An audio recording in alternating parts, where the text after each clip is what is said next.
Magandang araw mga boss idol. Nakita nyo yung ating tubuhan mga boss idol. Hindi pa natapas-tapas. Mabot na siya ng 12 months mga boss idol. Yan, actually yung tagang pag ano ito, nasa ano daw sabi nila nasa 10, 11 or 12 months bago matapas. Kaso pag ganyan kasi, ayan, tulad yan ayun yung iba naninilaw na siya na ano, parang namamatay na. Hindi ko alam kung ilang ano ba talaga yung pinaka ano nito. Sabi naman ng iba 14 months okay lang daw, 15 months okay lang daw, pero parang wala na yatang katas pag ganun eh.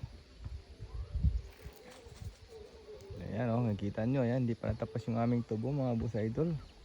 Hindi ko alam kung anong gagawin ko, walang tao nang magtatapas ito. Kung ako rin, wala rin akong gamit.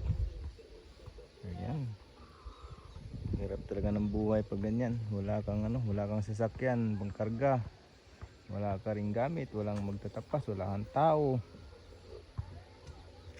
Hirap. Ayun lang mga boss mga idol. Yan. Kung sinong bakante dyan, tara punta kayo dito, magtapas tayo para sa kita dito. Ayan mga boss idol, yun lang po. Maraming salamat. Ayan, thank you.